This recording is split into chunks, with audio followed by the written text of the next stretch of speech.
मेरा जल रहा है, आग लगी है सीने में, हुक्मरां सब व्यस्त हैं खून गरीब का पीने में। तो राम मंदिर या बाबरी का पक्ष नहीं मैं लाई हूँ, घायल भारत चीख रहा है, चीख सुनाने आई हूँ। परम आदरणीय सभापति महोदय, मंचासीन निर्णायक मंडल समिति एवं उपस्थित मेरे प्यारे साथियों, मैं आरक्षी खुशबू चौहान केंद्रीय रिजर्व पुलिस बल आज सदन की राय से असहमत होते हुए वक्ता विपक्ष में अपने विचार प्रस्तुत करूंगी। महोदय, दर्द हद से तब गुजरने लगता है जब मेरी आंखों के सामने ताज, पुलवामा, छत्तीसगढ़ में शहीद हुए जवानों के शत विशत अधजले शरीर के टुकड़े, रेत के टीलों से ऊपर जाती लाशों के ढेर और कश्मीर की खून से सनी लाल रंग की सड़कों के दृश्य सामने आते हैं।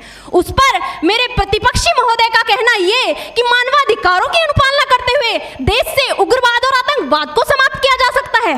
महोदय, अब तो हमारा तिरंगा झंडा भी हमसे ये पूछने लगा है कि क्या बात है भारत, आजकल फहराने से ज्यादा मैं कफन में दफनाने के क्यों काम आ रहा हूँ। महोदय, हृदय तो उस दिन फट गया जब बूढ़ी माँ अपने बेटे के चिथड़ों को देखकर बोली कि साहब आप तो भर्ती में 1 इंच भी कम नहीं लेते, मैं आधा शरीर कैसे ले लूं। महोदय, आज इन मानवाधिकारों के कारण इन आतंकियों के बंगलों की आकाओं की नाकफनी हंसती है और शहीद हुए हमारे जवानों के आंगन की तुलसी रोती है। जब एक शहीद हुए जवान की विधवा की वेदना चीख चीख कर ये कहती है कि प्यार भी भरपूर गया, मांग का सिंदूर गया, नन्हे नौनिहालों की लंगोटियां चली गई, छोटी छोटी बेटियों की चोटियां चली गई और आपके लिए तो एक आदमी मरा है साहब, मेरे घर की तो रोटियां ही चली गई।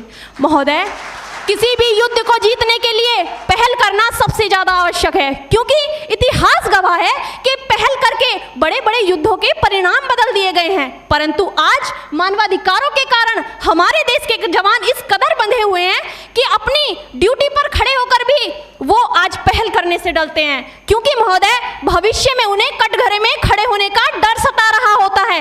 वो ये जानते हैं कि चाहे एक उग्रवादी की राइफल से निकलने वाली गोली को ये तय करना पड़े या ना पड़े कि वो किसे लगेगी, लेकिन हमारी राइफल से निकलने वाली हर गोली को ये निर्णय लेना पड़ता है कि चाहे वो किसी निर्दोष को लगे, दोषी को लगे या ना लगे, परंतु किसी निर्दोष को नहीं लगनी चाहिए। यदि ऐसा हुआ तो ना तो ये समाज हमें छोड़ेगा, ना ही तिल का ताड़ बनाने वाली ये मीडिया हमें छोड़ेगी। और महोदय, मानवाधिकार के तले किसी जवान को दबाकर युद्ध के मैदान में छोड़ देना कोई वीरता नहीं, एक आत्महत्या है।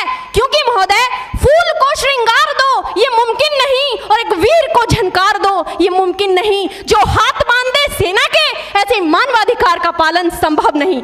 महोदय, आज सत्यनिष्ठा के मार्ग पर चलते हुए भी हमारे देश का जवान इन आतंकवादियों, इन पत्थरबाजों से डरता है, क्योंकि वो जानता है कि उसकी राइफल से निकलने वाली गोली अगर टारगेट को हिट नहीं भी करेगी तो भी 400 मीटर तक जाएगी, और यदि इस बीच वो किसी निर्दोष को लग गई तो महोदय हमें अपनी नौकरी से हाथ तक धोना पड़ सकता है।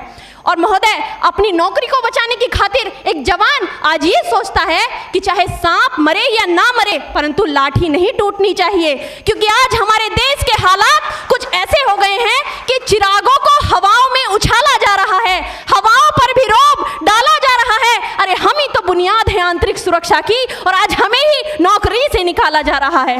महोदय, जब पुलवामा में 44 जवान शहीद हुए, छत्तीसगढ़ में 76 जवान शहीद हुए, तो कोई भी मानवाधिकार की दुहाई देने वाला हमारे पक्ष में आकर खड़ा नहीं हुआ। परंतु जब जेएनयू विश्वविद्यालय में एक देशद्रोही के द्वारा भारत तेरे टुकड़े होंगे, अफजल हम शर्मिंदा हैं जैसे देशद्रोही नारे लगते हैं, तो सारे मानवाधिकार के ज्ञाता आकर उसके पक्ष में खड़े हो जाते हैं। तभी तो क्या कहा था उस देशद्रोही ने कि तुम एक अफजल को मारोगे, हर घर से अफजल निकलेगा। तो मैं भारत की बेटी अपनी भारतीय सेना की तरफ से आज ये ऐलान करती हूँ कि उस घर में घुसकर मारेंगे जिस घर से अफजल निकलेगा, वो कोख नहीं पलने देंगे जिस कोख से अफजल निकलेगा। उठो देश के वीर जवानों, तुम सिंह बनकर दहाड़ दो और एक तिरंगा झंडा उस कन्हैया के सीने में गाड़ दो। महोदय, अंत में अपनी वाणी को विराम की ओर ले जाते हुए मैं सिर्फ इतना ही कहना चाहूंगी कि मुझे अफसोस है अपने देश की न्यायिक प्रक्रिया पर, जहां आज भी रात के 12 बजे अजमल कसाब जैसे आतंकी के लिए सर्वोच्च न्यायालय के दरवाजे खोल दिए जाते हैं। ऐसे देश से मानवाधिकारों की अनुपालना करते हुए आतंकवाद और उग्रवाद से कभी नहीं निपटा जा सकता। मानवाधिकार के नाम की दुहाइयां देने वालों, सीमा पर लड़ा नहीं जाता, चरखों से शोलों के आगे रामायण पढ़ी नहीं जाती, सीमा पर गोलों के आगे धरती के घोर कुहासे को एक सूरज ही हर सकता है, क्योंकि एटम बम से रक्षा के केवल एटम बम ही कर सकता है। जय हिंद, जय भारत।